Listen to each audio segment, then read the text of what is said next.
our Dear SB program. He is a man with a big heart. He is also the co-founder of the Front Row Cares Foundation, founder of Batang Sampaloc Scholarship Foundation. He is also the director for charity for the Miss Universe Philippines, CEO of Front Row International. He is the president of Maserati Philippines, founder of Tutok to Win Party List. Sam is also a member of the Philippine Congress as Party List representative, and he has been awarded as Philanthropist of the Year for 2020 to 2021 by the American Association of the Philippines. Sama-sama po natin palakpakan, friends, family here in the media, our host for our public affairs program, our Dear SB, Sam SB Versosa.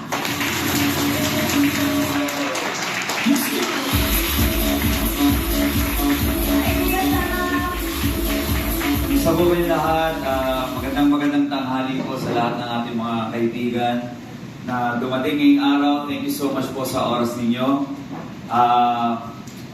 First of all, gusto ko magpasalamat of course sa Diyos sa may kapal na nagbigay ng blessing dito sa ating buhay na magkaroon ng ganitong klaseng opportunity, ng ganitong klaseng programa.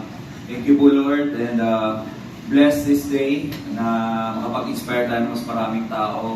Thank you po sa aking family, lalo na sa aking magulang, mga nagpapa, nagturo sa akin ng mga right values. Hindi dahil sa kanila, wala ako at wala rin yung mga ginagawa ko ngayon. Especially po dahil itong programang to, sabi nga ni Michelle, is dahil sa yumao kong father, ama ko po, na nagturo sa akin ng huwag na huwag makalimot and always give back.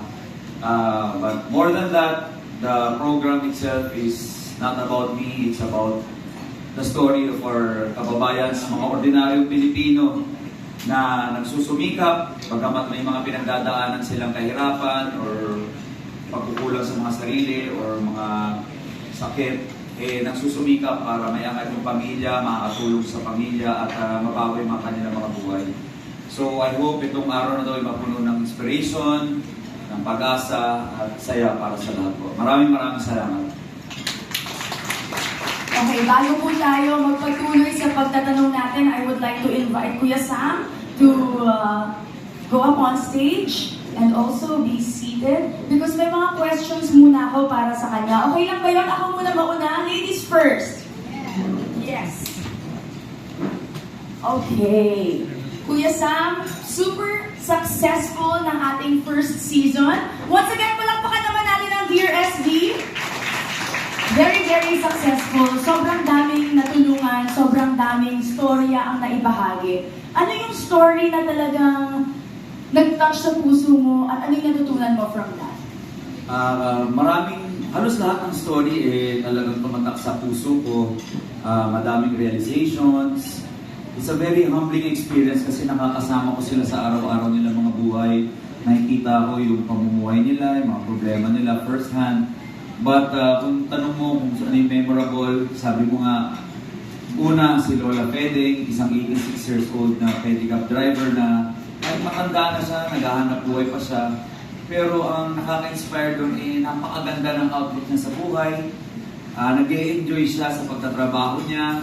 At sabi niya wala siyang tinatapangang iba, wala siyang kinukulit na ibang pamilya. Siya nagsusumikap para sa sarili niya. Kaya isa yun sa mga naka-inspire sa akin.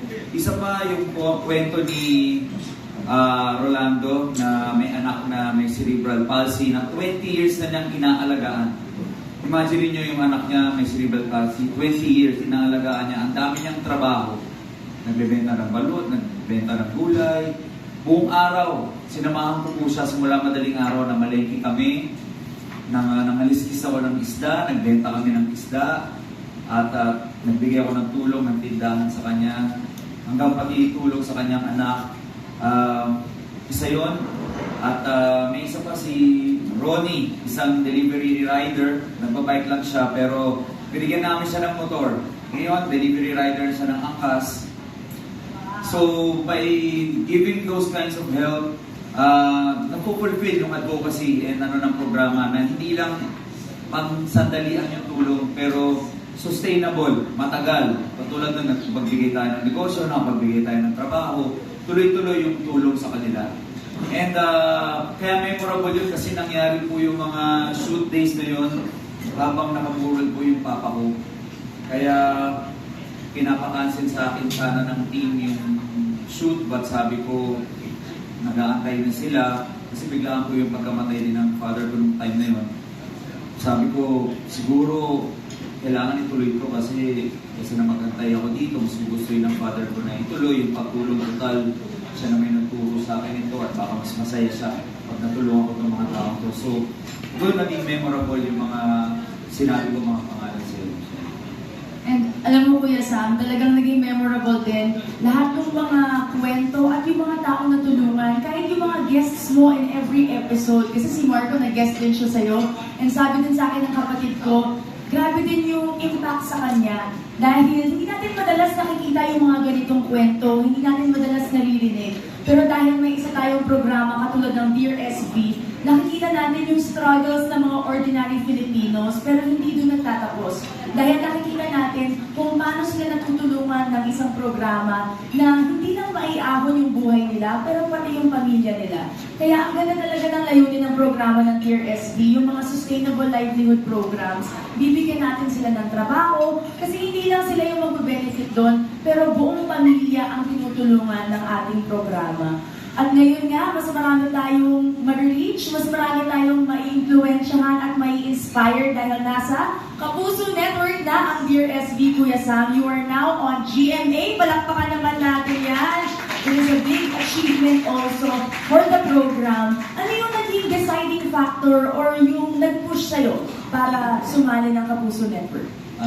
Si Rian. Para maging pareho na kami Kapuso. Pero yung seryoso talaga is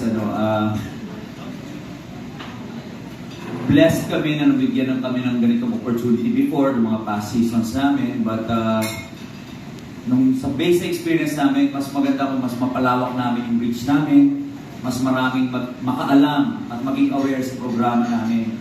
Kasi through this platform, mas maraming makakaalam at mas marami po tayong matutulungan.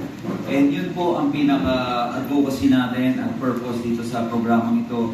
Maka-reach out sa mas marami nating mga kababayan, mapakita yung mga story nila para mas marami tayong ma-inspire ng mga kababayan, mabigyan din ng pag-asa at saya. Tama yan. And we always talk about inspiration, the life that you lead, Kuya Sam, the life and legacy that you have shown everyone is really an inspiration for us. Pero ang lagi mong sinasabi, ang naging inspirasyon mo is your family, is your tatay, si SB Senior. Ano yung mga sinabi niya sa'yo na talagang tumatak sa puso mo at isipan mo na yun talaga ang nag-inspire sa'yo to move on and to keep on helping other people? Alam mo, doon po nagsimula ang inspirasyon doon sa aking late father. But while doing the show, ang naging inspirasyon ko na po ay yung mga taong nakakasalimuha ko. Yung mga naging case studies namin, yung mga natutulungan namin.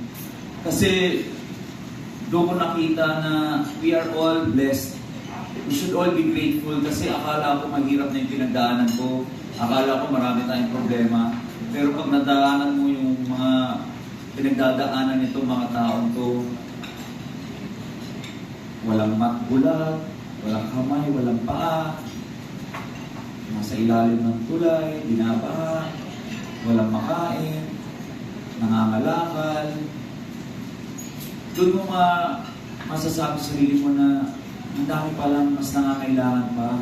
Mas marami pang nangangailangan ng tulong. So yun po yung nagiging inspirasyon ko nung mga na-realize ko na grabe itong blessing na binigay sa akin. Hindi lang yung programa po yung blessing na binigay, but the realization and pinakita sa akin na lumaki po lalo yung outlook ko sa buhay na hindi lang ito yung motong ginagalawan natin, marami pa ho na hindi natin nakikita.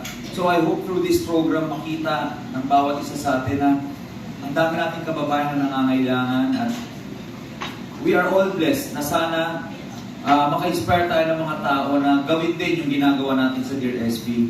Kasi minsan tinatanong tayo ba't kailangan ipakita or ano. minsan we do this not just to help, but also to inspire others to do the same. Kami po sa Front Row, meron kaming Front Row Cares.